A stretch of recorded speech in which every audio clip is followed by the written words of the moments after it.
Welcome back to the Context Coaching Podcast. We are joined today by Travis Santarina, Valley High School, Sacramento. Coach, thanks for jumping on today. Good morning, morning. Thank you for having me here. I'm excited to be here. All right, let's dive in. Let's take us through your background. How'd you end up coaching? What was the process like for landing your first head job, first assistant job? How did we get going? What were the steps along the way that brought us to Valley High School? Yes, sir. So initially my coaching journey started when in high school when I was playing at West High School, that's in Tracy. I had a freshman coach. His name was Coach Tom. He really went out of his way to make sure I was taken care of, and he actually coached my sister, I think, the previous year. So we already had connections to each other. And long story short, we were dealing with something in our family that he went out of his way to show me that he really cared about me as a person, not just as a player. So the following year, when I went up to JV, I felt like it was my duty to give back to him what he gave to me. So I just helped him a little bit and quote unquote helped him coach the freshman team. And I continued just to do that throughout my high school career. And then that's really where it all started. And then I didn't really get my first actual coaching position until I went to college in Fresno. I ended up coaching at Buchanan High School. I don't know how many people are aware of what the Clovis sports are like, but it's a whole nother game out there. So I was blessed to Texas. be. Say that again. Texas. Yeah, it's a whole nother world out there. But I was blessed to be a part of that for I think it was like 4 or 5 years. I would spend some time as a JV assistant, and then I eventually took over as a freshman coach. And then from there, I went on to get my first. I was going through my teaching credential program at the time, and then I moved onto the coast. That's where I got my first teaching job over at Lompoc High School, and then along with that, I became the JV coach there and a varsity assistant. I got that through. I actually coached with the varsity assistant at the time at Lompoc. He coached with me over at Buchanan, so that's how I got in there. And I was there for a year, and then I ended up moving to Oak Grove, San Jose, where I then got another teaching job out there, and then I ended up coaching at Oak Grove High School, that's in San Jose. I think I was there for I want to say 2 years, 2 or 3 years. I was a varsity assistant there for one of the years, and then I became the JV coach out there. And then from there, I ended up moving on to Branham High School. That's, I guess I should take a step back here. So in this time frame between Oak Grove and going to Branham, I felt like I wasn't like seriously looking, but I wanted to see where I was going to be at in terms of trying to get a head varsity job and kind of get a sense of what that process is like. So I started interviewing for some of those. Obviously didn't get any of those, but I ended up being and during this time too, I was after getting a lot of no's, I was getting a little discouraged I felt sorry for myself for a couple of days, but I just got back up on the horse, kept going, and I ended up at Branham High School, which at that year we had a lot of great players there. We have some guys now that 5 of those guys are now playing at a junior college. We made a deep playoff run. I coached there with Coach Josh Potter. He's over at Kenyatta College now. Great guy. And during this time too, along with coaching at Branham, I also started doing some recruiting for San Jose City College with Coach I out there. He's still out there. Great program. And then so I did that for another year. And then eventually, long story short, Coach Potter wasn't going to be coming back that year that I was coaching with him. So for a little bit, I was in a sense the interim head coach. So I was in the running for that. But when I met who now is my wife, we thought about it long-term wise, even though this is a great program to take over, it wasn't going to be realistic for us as far as like buying a house and our long-term future. So we ended up going up to Sacramento now, where I'm at now. And then that's where I got my first yes to being a head varsity coach over at Valley High School, and now going into my second season running the program. Perfect. So going into year two, year one, first time head coach. After that, extensive background and experience and preparation. What did you realize right away that you still needed to figure out? Just coming into the program and taking over the program, I was made aware that we were going to have a tough time being competitive. And coming from very competitive and high level programs, when I was told that, I didn't, I guess I was like, oh, okay, yeah, sure, whatever. But I didn't really realize until I was actually in it how much of an uphill battle it was. And and I'm used to coaching a certain way and using certain verbiage and language when I used to coach my players in the past.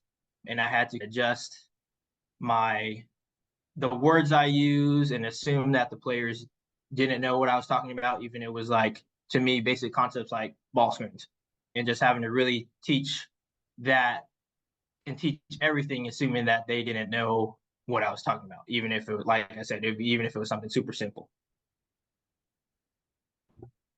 So dive into that a little bit more in regards to why you think that was the way it is, how your awareness that the fundamental concepts and knowledge wasn't even there, and how you adjusted to meet that.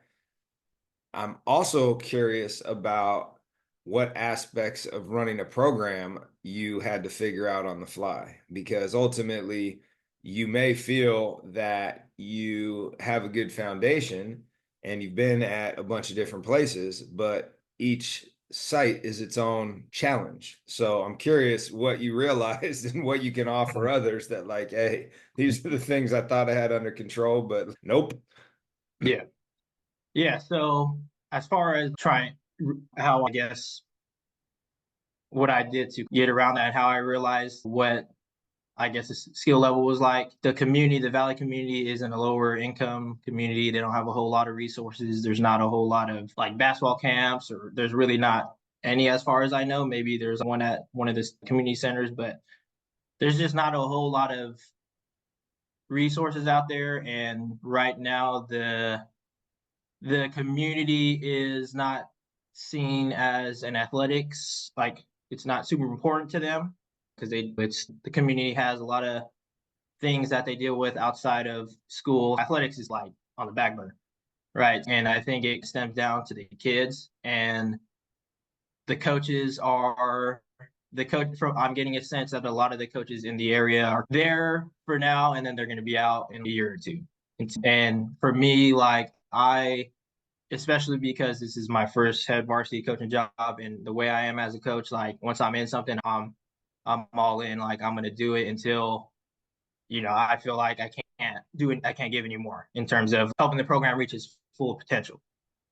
Right. So, and to combat that, I'm really doing a whole lot of, now I'm bringing in, this is now going to be our third basketball camp. We had one in last winter, super successful, just teaching kids basic concepts, just jump stops or basic skills, jump stops, pivoting.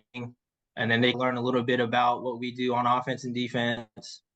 And then, so we had a winter one, and then we did a summer one where it was a little bit of the opposite, where they're still learning those basic drills and stuff, but it was definitely more drill based versus the winter one's more like a play based type of camp. And then in that sense too, resources to the community and bringing in some college coaches that I know, junior college coaches, and then I actually got some guys, not players, hopefully in the future, but some Sacramento Kings people come into the camp to come speak to the kids and just really expose them to, uh, I guess, different sides of basketball that they've never experienced.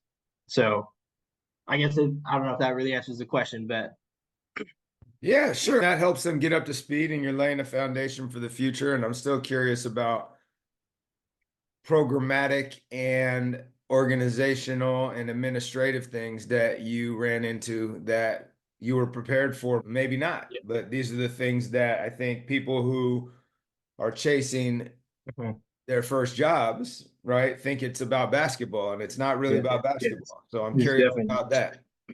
yeah, so running a program, and I felt like I was pretty prepared for, especially for somebody my age. I'm about to be 30 this year. I feel like I'm a little bit further along than most people my age.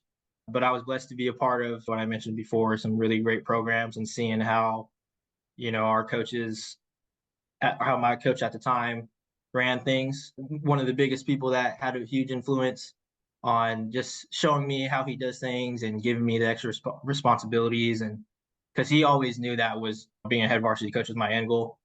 But his name was Pat Guile over at Buchanan High School. And how we had mentioned, like, Clovis sports is a whole nother game. Like, we start coaching these kids from when they're kindergarten. And so I started trying to bring some of the same stuff as far as like camps, but as far as like the logistical stuff, he did show me how he scheduled games. He did show me how he organized these camps. And then I did take some stuff from Brandon, our coach over there. He uses this website called Riser. It's a great resource for that to get kids signed up. But scheduling games, that was to me like a straightforward process, emailing coaches and going from there. But I felt like I was pretty prepared, and I had some good mentors along the way that really helped me out and helped me prepare for the position. But coming in, it was definitely it definitely did seem like the program was, I guess, very scrambled, if I had to describe it. There wasn't a whole lot of organizational stuff going on. It seemed like from what I was getting from the people or at Valley, people at Valley telling me, and how just stuff like how the kids on campus were conducting themselves in the program. So talk to me a little bit about what you've been able to glean and take and use from the various coaching mentors in your life. Doing the math here, you've been at about 7 different stops in 12 years. So you've had an opportunity to be around a bunch of divergent thinkers, so to speak. So I'm curious what you took, what you let go of, what's framed, how you approach this, and what you can point to specifically. Are we talking about like logistical stuff or like basketball side of things? Your call, man. Whatever you think is appropriate based on what you were able to take from, say, Coach Tom, from Coach I, from Potter, from all these guys that you worked for. Okay. Yeah, Coach Tom, I think from he definitely showed me, and I felt like growing up I always had a desire to help people. But he showed me as a coach at the end of the day, yes, we're trying to teach you how to play basketball, but at the end of the day, most of the kids, at some point their careers are going to come to an end. So if I'm not doing my job as far as helping you out just as a person and trying to teach you how to be a responsible adult who's eventually going to have to be in the workplace and know how to operate within a team and those types of things, he really helped me see that side of coaching and really brought that out of me as a coach.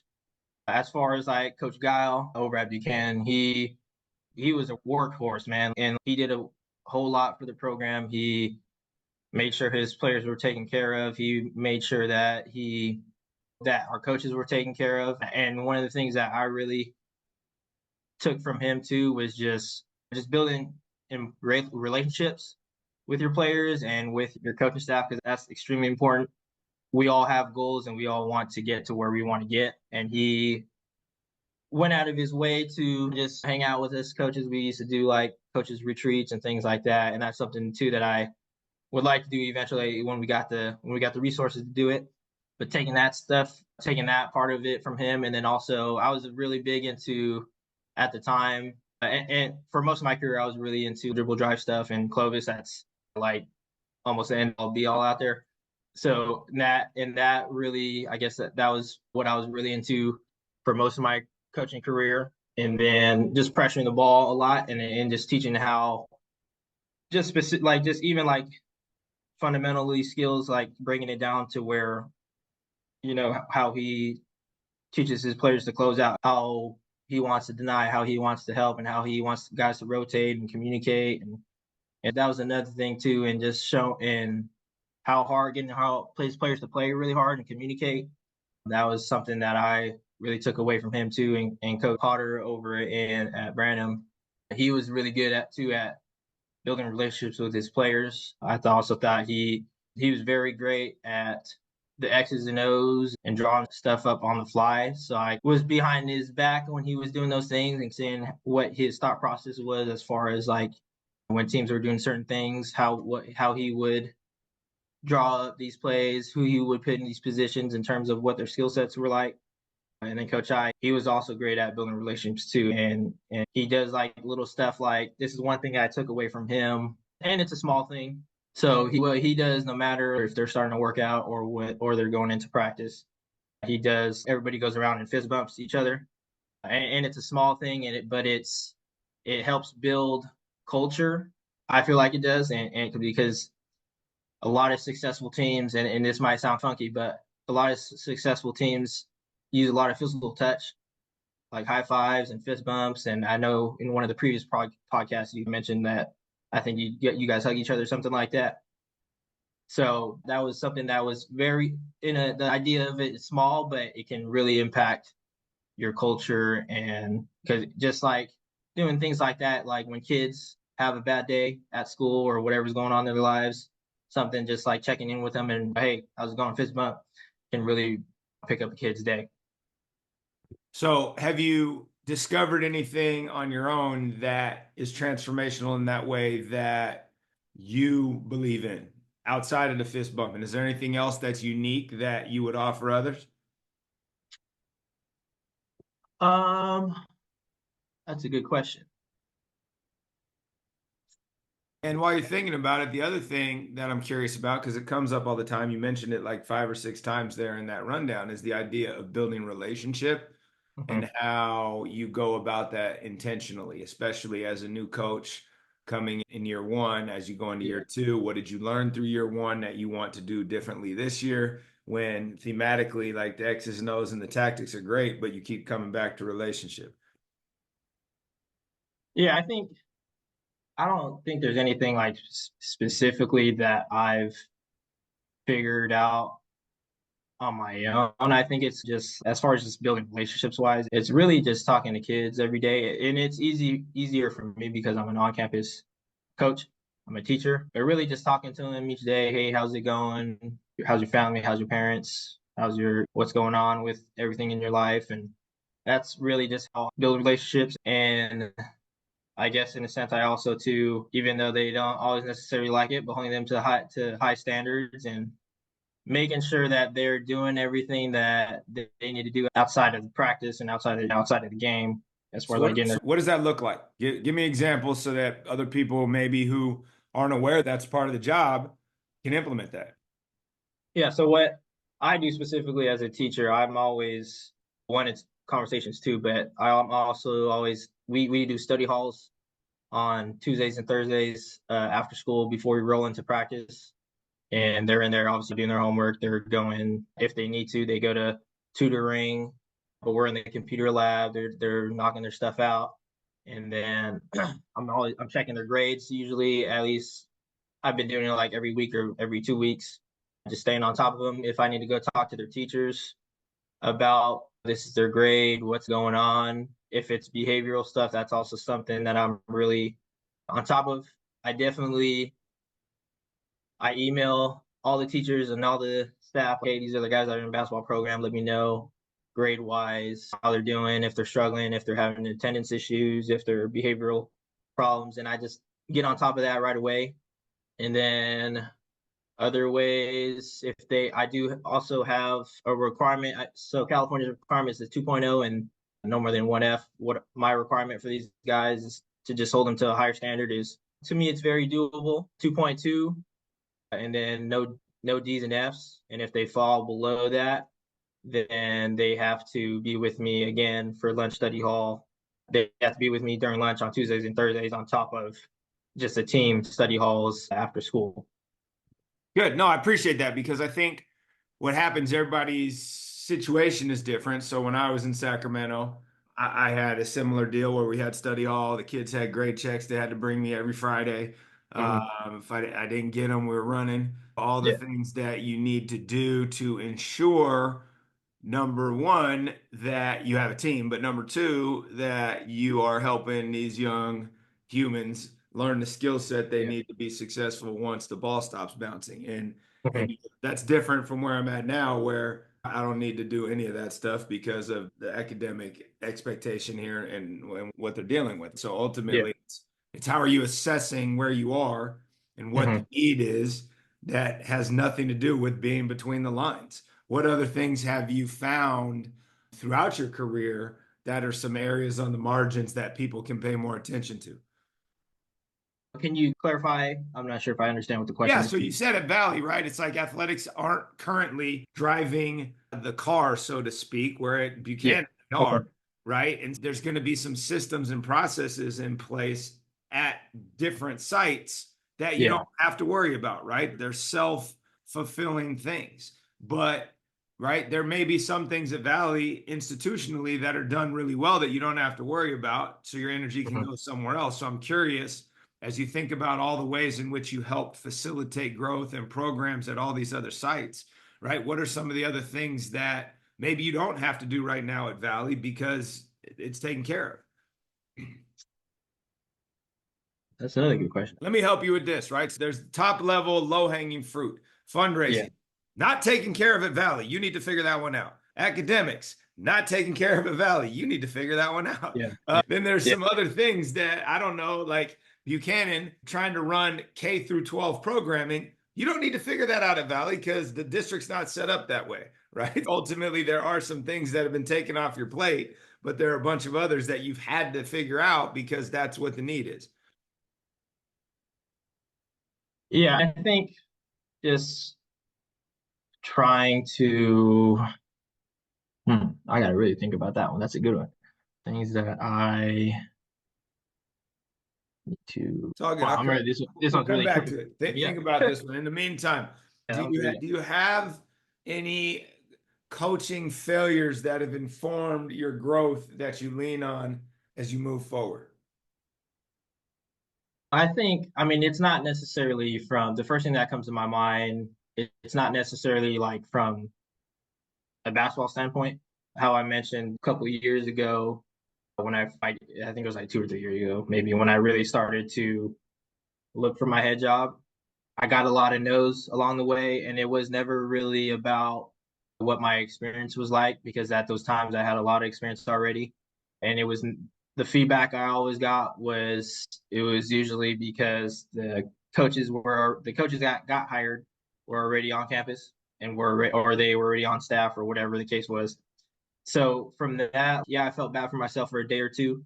Um, and the last one that I really thought I was going to get was back in San Jose, or I guess I should say Santa Clara. But that one I was really thinking I was going to get based on my conversations with the people there.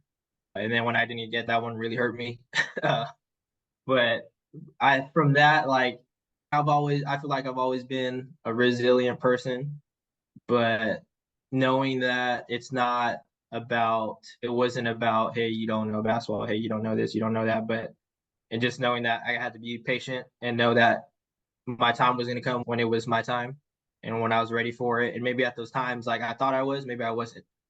But really, just staying resilient in those, just as a person and as a coach, and it definitely comes, especially too, like when you're running programs where everything is not set in place already, like where I'm at right now, and there's going to be a lot of uphill battles along the way, and just as running the program, it's the biggest thing that you deal with all the time. You're always having to deal with different parents, and oh, I got to order this, and it's going to take this long. I don't know if I'm going to get in time. Just small things like that. But there's always an uphill battle along the way, and just learning how to work through those things, and I guess helping me become a better person and as a better coach.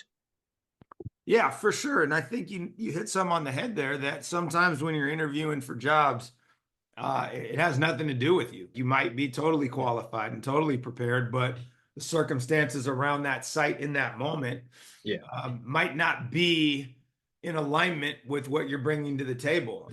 I got a buddy who's dealing with a situation right now where there's a long-term coach that they went their different ways, and there's some unrest in community. And so the idea of bringing somebody in a week before the season starts to deal with that shrapnel as good and prepared as you might be as a young coach that's inexperienced and doesn't necessarily have any head coaching experience to come in and deal with that shrapnel, you're almost being set up for failure. So it's like, Yeah. how do you find someone that has experience that can stand on business, at least for that first year, to deal with the noise that's already there that has nothing to do with the people interviewing for the job?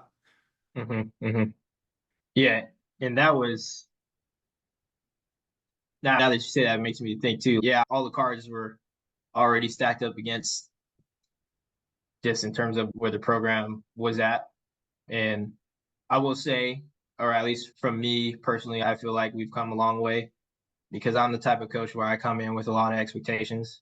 Whether or not those expectations are actually realistic, I'm a type of person where, I if I don't set high standards, then what am I really doing? And I'm not, if I'm not pushing you, then I'm not doing my job.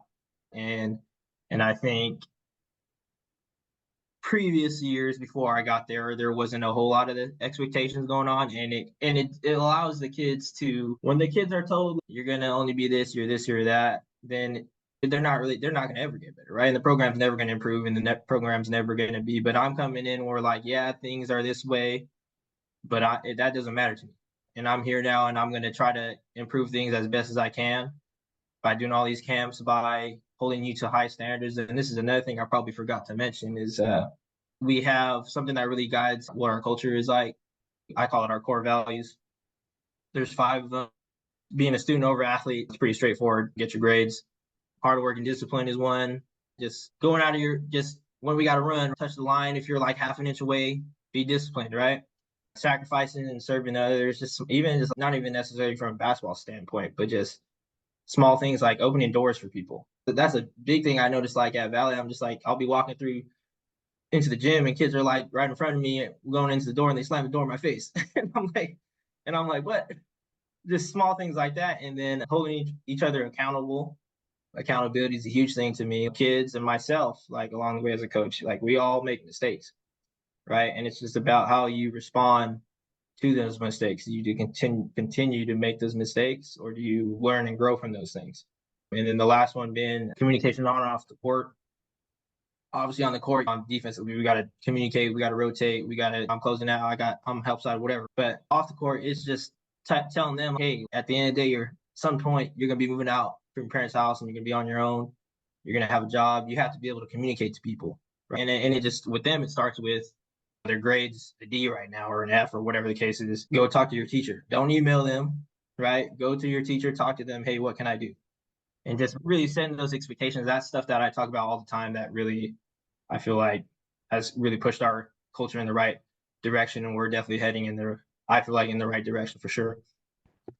Yeah, no, I think it's important that you have worked to establish common core values, and you hopefully are messaging those and you're living those out. And those are the standards you're keeping, right? So people aren't holding the door for me. Cool. How are you teaching that?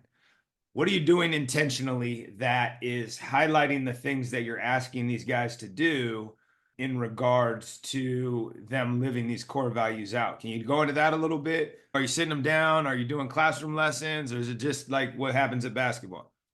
Most of it's just talking to them, but they see me on campus, and especially as staff and teachers, we're always under a microscope, right, by the students.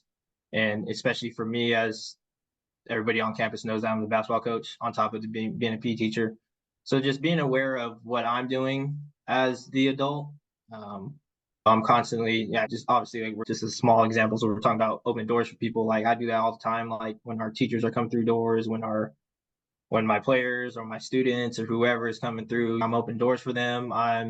When I see trash laying around in the gym, drives me nuts as a person. So, but I pick up trash, and I'm doing a lot of things that while, yes, they're small ideas or things that we don't always notice, I try to be mindful of doing those small things so that my guys, when they see me on campus or when they see me at practice or wherever they see me, oh, if coach is doing this, then maybe I should probably, you know what I'm saying? So just setting the example and being a model for them in that sense.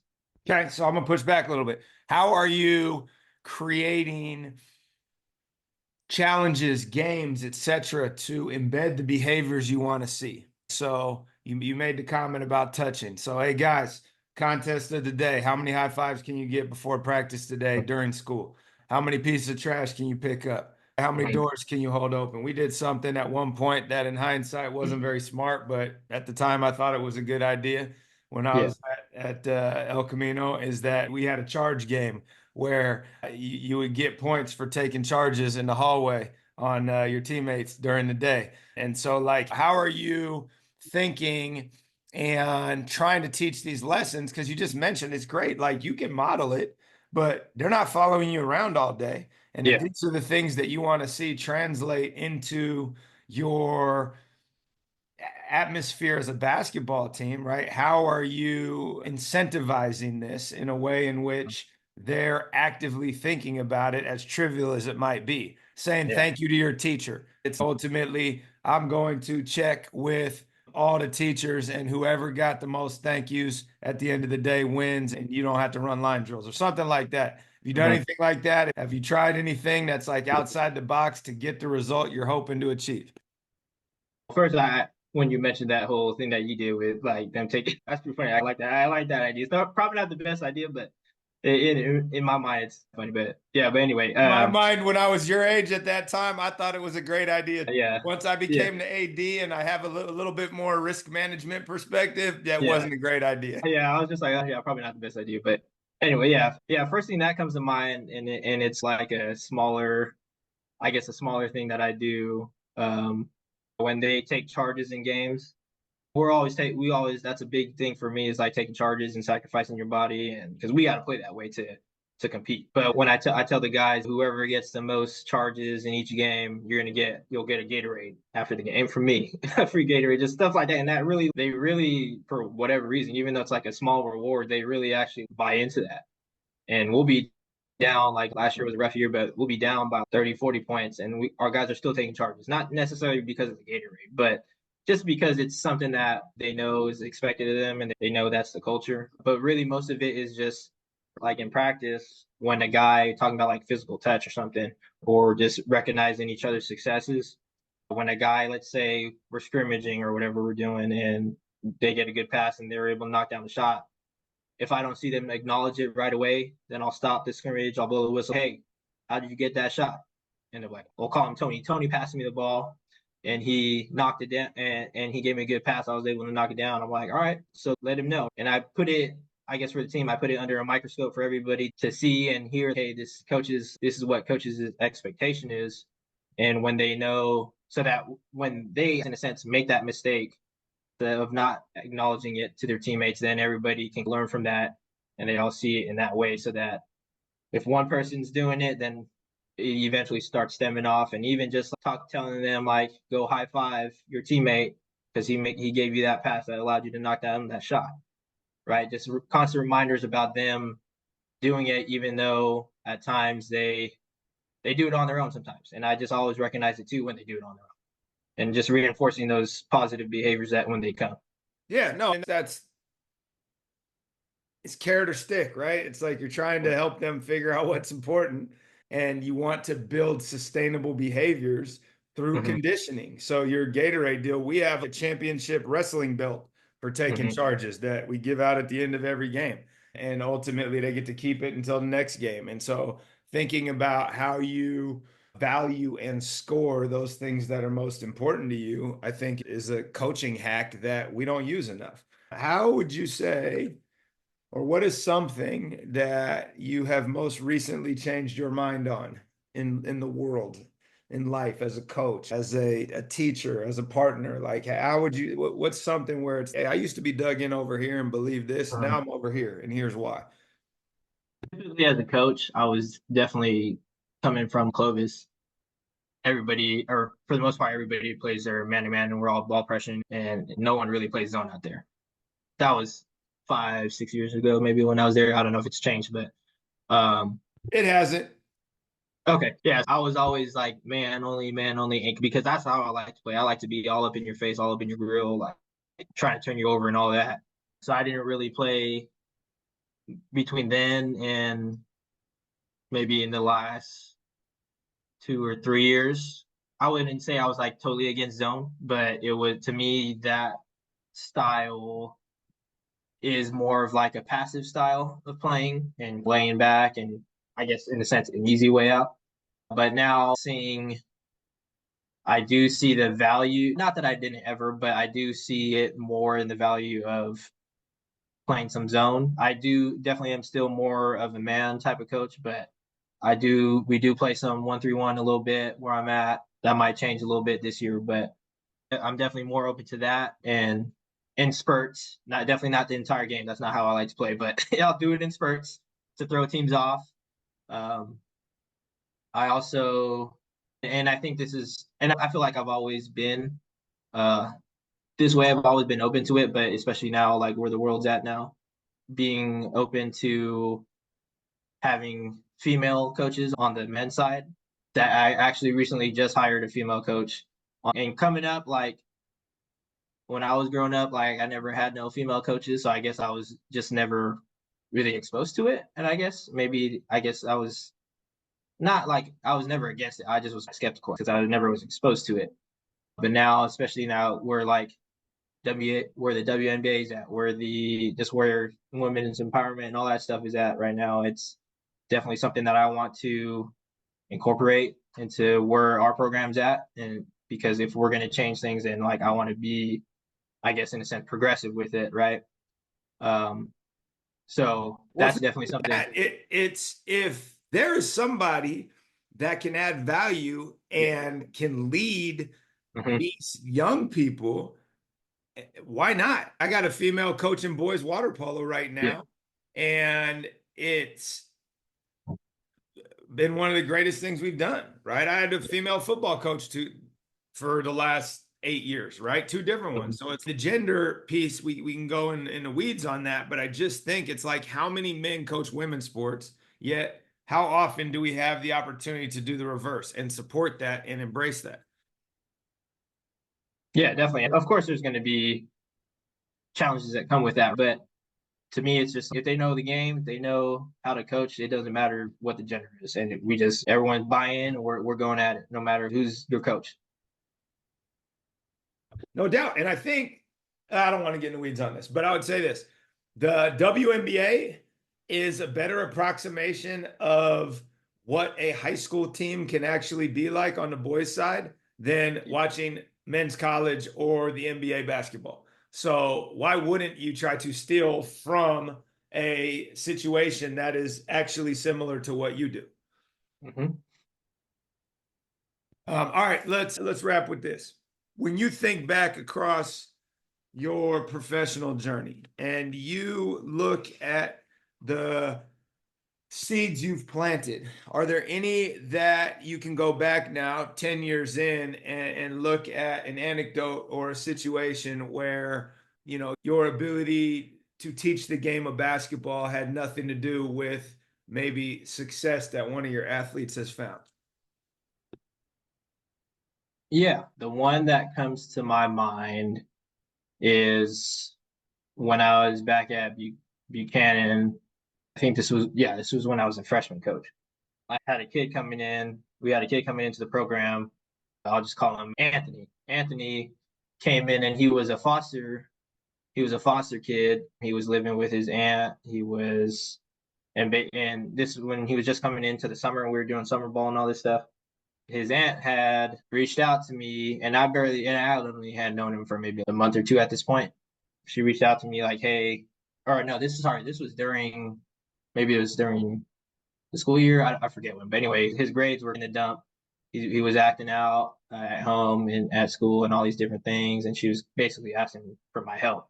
So then I went out of my way and this is when I'm in college too, and I'm going through my credential program and all that stuff that I was dealing with. I went out of my way to go to his house, help him out with his homework. I took him to Fresno State, showed him the campus, and like, hey, this is what I want for you to go to college, you eventually get your job, whatever his case may be. And I was trying to be that male role model for him and show him that I really cared and give what I got from my freshman coach. And at that time, before I started doing all this, he was heading in the wrong direction. And I nearly had to I almost had to cut him too at one point. But we had to sit down and talk, had a real conversation about where he was heading. And then now he, from what I get from, I still communicate to him here and there.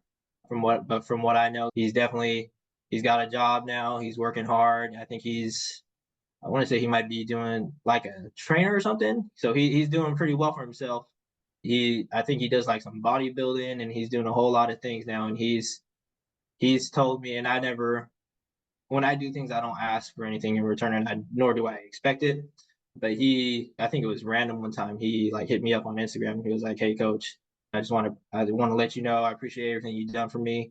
You had a real impact on me. Those types of things, and that really hit me hard because I want to help you. I don't expect anything in return, but when you hear it, it really like reaffirms everything that I believe in and that I want to do for kids. So that was a huge thing for me that really I really connected with him for a lot. Yeah. No, and those are the moments, right? Those are the things that when you're at your wits' end, that it's like, oh, I am having an impact. And it's not even about how many games you win. So I think it's always important to go back and catalog those moments and find your successes, even if that doesn't show up on the left side of the scoreboard, right? Mm-hmm. Appreciate you taking the time today, Coach. I know it's early on a Saturday morning, but thanks for jumping on. Appreciate you. Thanks for having me, coach.